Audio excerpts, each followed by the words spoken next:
Shalom adik-adik sekolah minggu. Shalom semuanya. Ketemu lagi nih di sekolah minggu GKPI Imamat Bali. Hari ini kita ditemani oleh Inang Pendeta, terus ada Bang Natal, dan ada Karina juga. Oke adik-adik, sebelum kita memuji nama Tuhan, kita duduk yang manis, kita saat teduh bersama-sama ya adik-adik.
Ya Bapa, terima kasih, kami juga bersyukur karena pada hari ini Engkau masih memberikan kami kesehatan, Engkau masih memberikan kami kesempatan sehingga kami masih dapat beribadah kepadamu.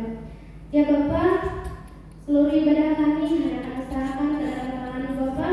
Biarlah kiranya ibadah kami dapat berkenan di hadapan-Mu. Bapa, kami juga berdoa buat semua adik-adik sekolah minggu, semua teman-teman kami dimanapun mereka berada Bapa. Biarlah kiranya Engkau yang senantiasa menyertai, Engkau berikan kesehatan, Engkau berikan juga sukacita dan semangat dalam memuji dan memuliakan nama-Mu. Bapa di dalam surga, seluruh kehidupan kami hanya kami serahkan ke dalam tangan-Mu. Hanya melalui anak-Mu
pada minggu hari ini, mari kita satu dalam doa, lipat tangannya dan tutup matanya. Mari kita berdoa.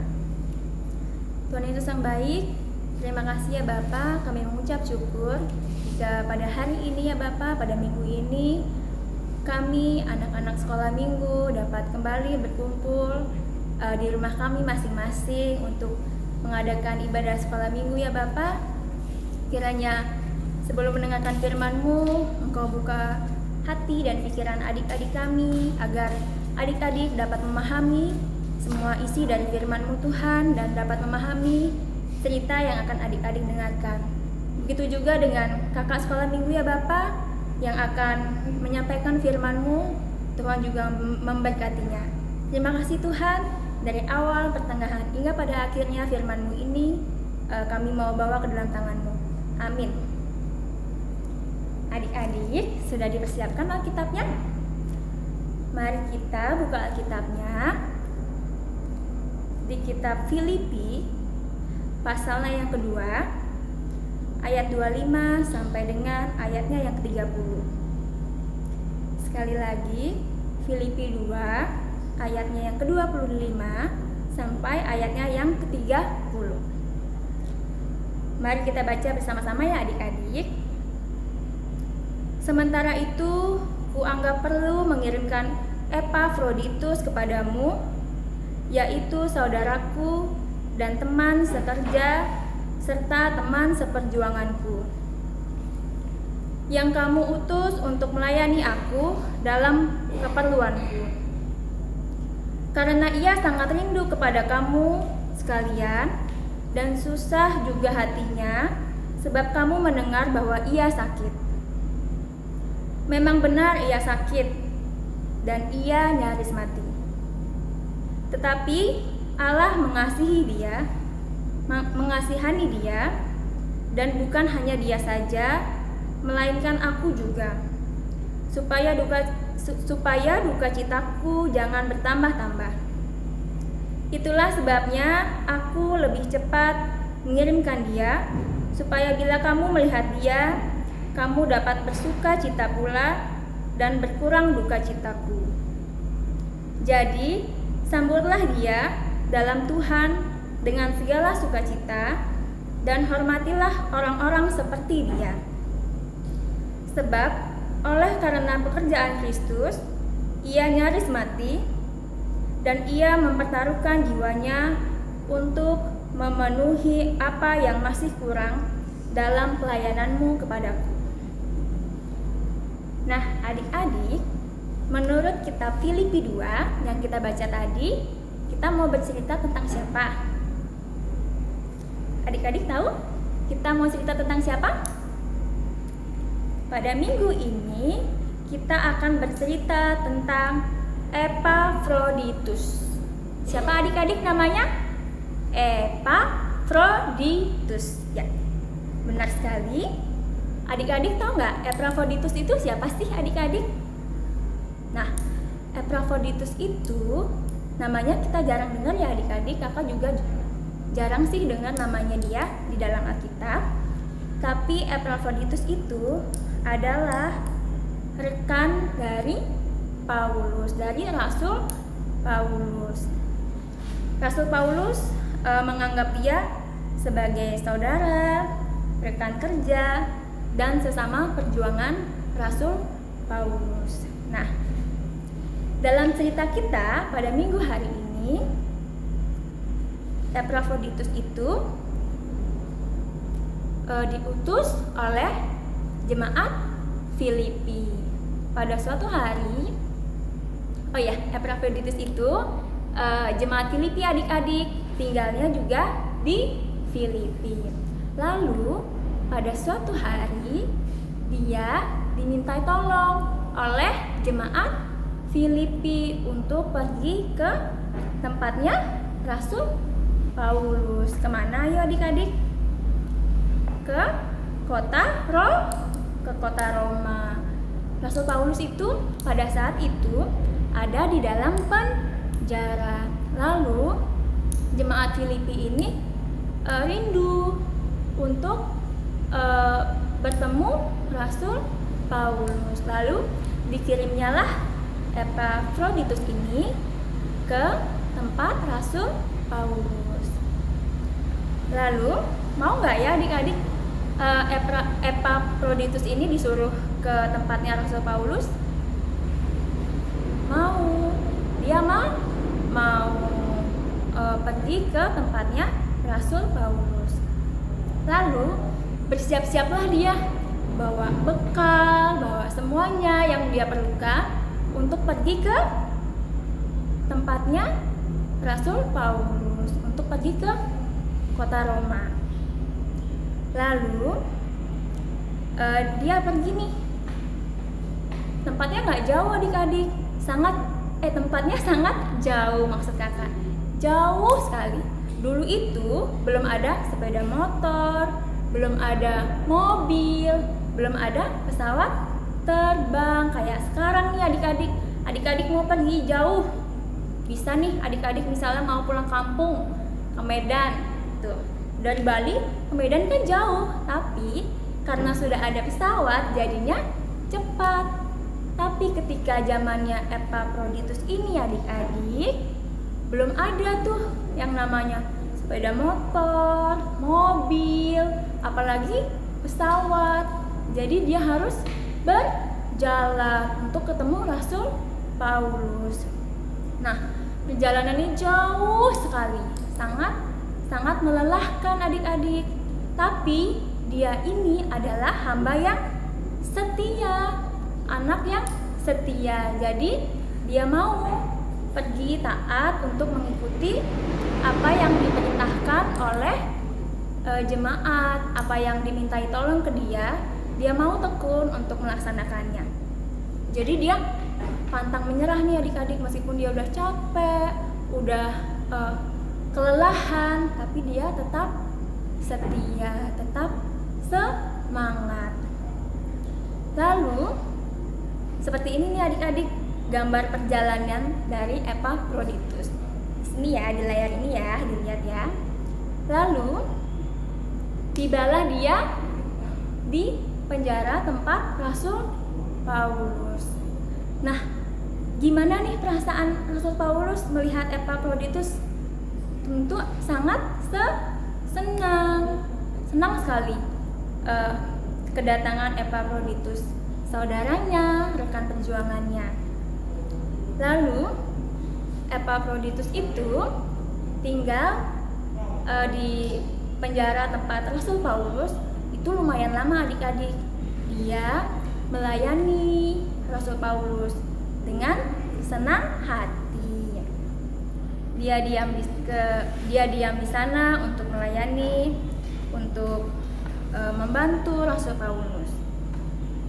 Tapi adik-adik, suatu ketika Epafroditus ini jatuh sakit adik-adik. Kenapa ya kira-kira dia sakit? Karena dia sudah berjalan sangat jauh, sudah menempuh perjalanan yang sangat jauh. Lalu jatuhlah Epafroditus ini sakit, seperti gambar ini adik-adik. Lalu dia sakit. Apa yang dirasakan oleh Rasul Paulus? Rasul Paulus sangat sedih melihat Epafroditus ini jatuh sakit dan hampir mati adik-adik. Karena kelelahannya itu adik-adik, jadi dia sakit dan hampir mati. Lalu karena dia dikasihi oleh Tuhan memberikan dia kekuatan dan kesembuhan. Karena dia melayani Tuhan dengan setia, dengan semangat. Jadi Tuhan melihat dia sakit, lalu dia disembuhkan oleh Tuhan. Lalu Rasul Paulus tidak tega nih adik-adik lihat Epafroditus ini sakit. Lalu ditulislah sebuah surat untuk jemaat Filipi. Lalu diutusnya pulang ke Filipi. Lalu Epafroditus pulang dengan membawa surat yang ditulis oleh Rasul Paulus. Nah, suratnya itu adik-adik, mari kita baca Filipi 4 ayat 18. seperti ini ayatnya. Filipi 4 ayat 18.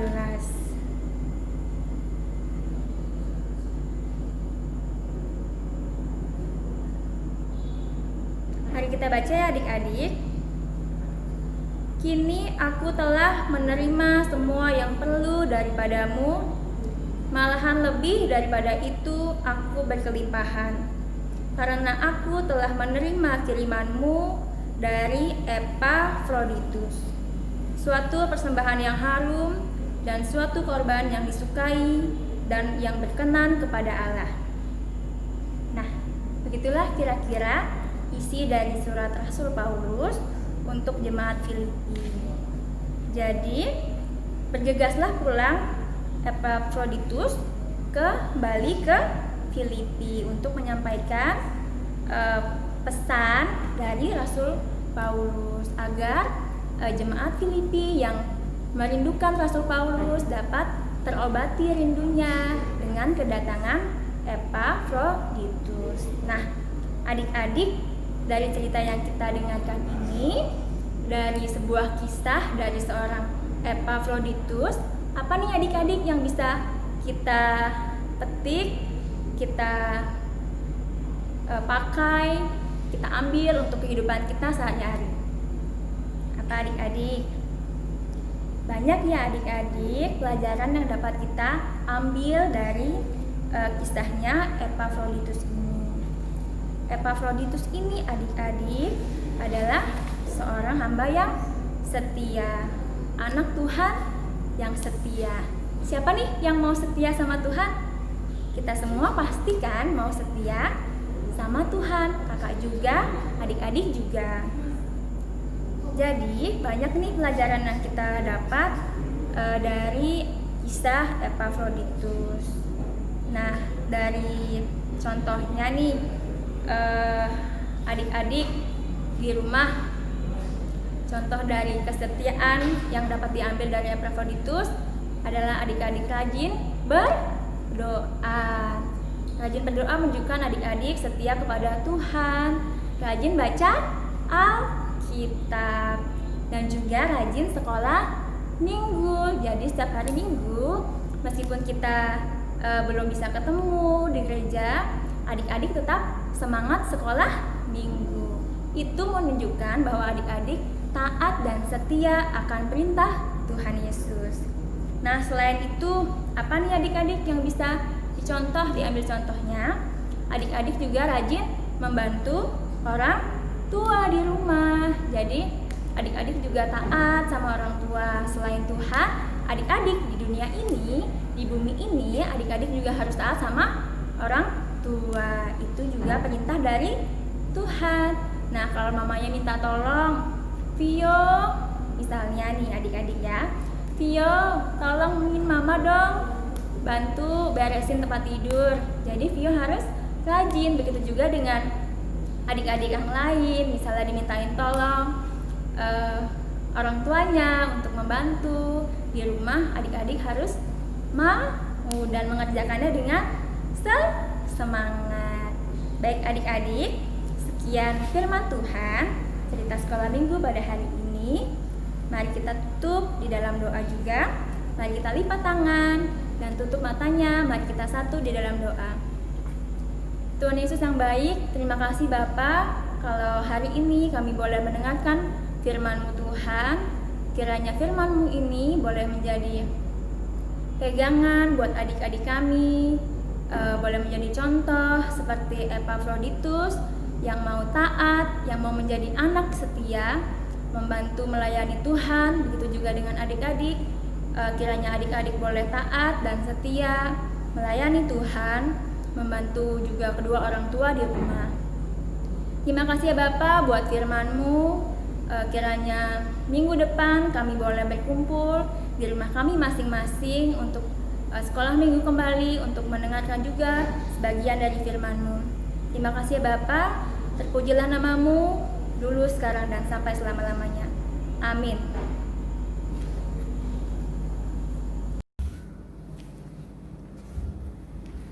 Adik-adik, sebelum kita melanjutkan untuk memuji nama belajar menghafal hukum Taurat Tuhan lagi ya. Untuk hari Minggu ini kita akan belajar isi hukum Taurat Tuhan yang ke-7.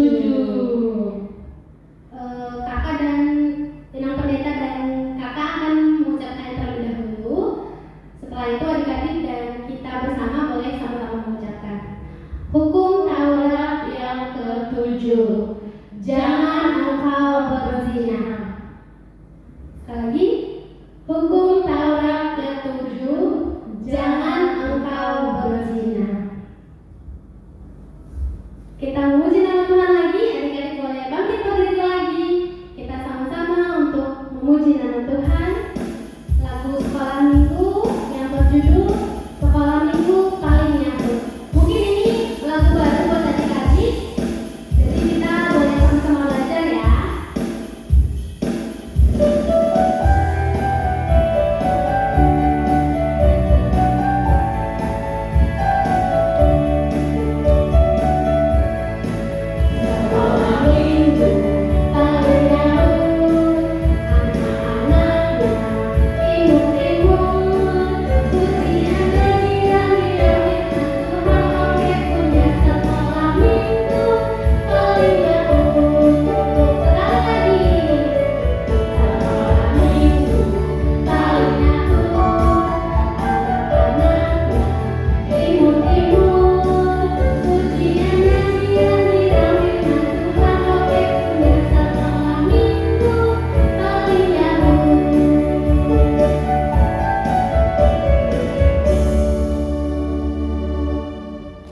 Adik-adik, kita akan mulai masuk ke dalam doa syafaat. Adik-adik boleh duduk kembali, boleh ambil sikap doa, karena kita akan sama-sama berdoa kepada Tuhan. Kita bersatu di dalam doa. Bapa kami dalam sorga, terima kasih buat penyertaan tangan Bapa kepada kami. Terima kasih untuk kesehatan, untuk sukacita, untuk nafas kehidupan yang masih Engkau berikan kepada kami. Bapa dalam surga, terima kasih, kami juga bersyukur karena kami masih dapat bersekolah minggu meskipun kami belum bisa berkumpul bersama-sama di gereja-Mu ya Bapa. Bapa, biarlah kiranya kami anak-anak sekolah minggu tetap semangat, tetap bersukacita dalam memuji nama Tuhan. Bapa, pada hari ini kami ingin berdoa untuk seluruh adik-adik kami yang ada di sekolah minggu. Kiranya Engkau berikan kesehatan, Engkau berikan kepintaran, Engkau berikan hikmat serta kebijaksanaan daripada Bapa. Biarlah Engkau yang senantiasa memelihara mereka, menemani mereka di dalam aktivitas mereka hari demi hari. Bapa dalam surga, kami juga berdoa buat adik-adik kami, adik-adik sekolah minggu yang mungkin pada saat ini dalam keadaan kurang sehat. Bapa, kiranya Engkau berkati obat yang mereka konsumsi, biarlah kiranya mereka dapat pulih, mereka dapat sehat kembali dan dapat kembali bersukacita dan dapat beraktivitas kembali seperti biasanya. Bapa dalam surga, terima kasih. Kami juga mendoakan orang tua kami, orang tua adik-adik kami, adik-adik sekolah minggu. Kiranya Engkau berikan orang tua mereka kesehatan, Engkau berikan kemurahan rezeki, Engkau berikan juga panjang umur Bapa. Biarlah kiranya apapun yang mereka lakukan, apapun yang mereka kerjakan bisa menjadi berkat untuk mereka dan untuk orang-orang di sekitar mereka. Bapa dalam surga, kami serahkan seluruh kehidupan adik-adik kami hanya ke dalam tangan-Mu Bapa. Bapa, kami juga akan melanjutkan ibadah kami. Biarlah kiranya ibadah kami dapat berkenan di hadapan-Mu. Inilah doa dan permohonan kami Bapa, hanya kepada-Mu kami berdoa dan bersyukur. Amin. Adik-adik, saatnya kita akan mengumpulkan persembahan kita. Sebelum kita mengumpulkan persembahan kita, kakak akan bacakan ayat Alkitab untuk mengumpulkan persembahan kita di rumah. Berasal dari kitab Kisah Para Rasul, pasal yang ke-20, ayat yang ke-35b. Sebab ia sendiri telah mengatakan, adalah lebih berbahagia memberi daripada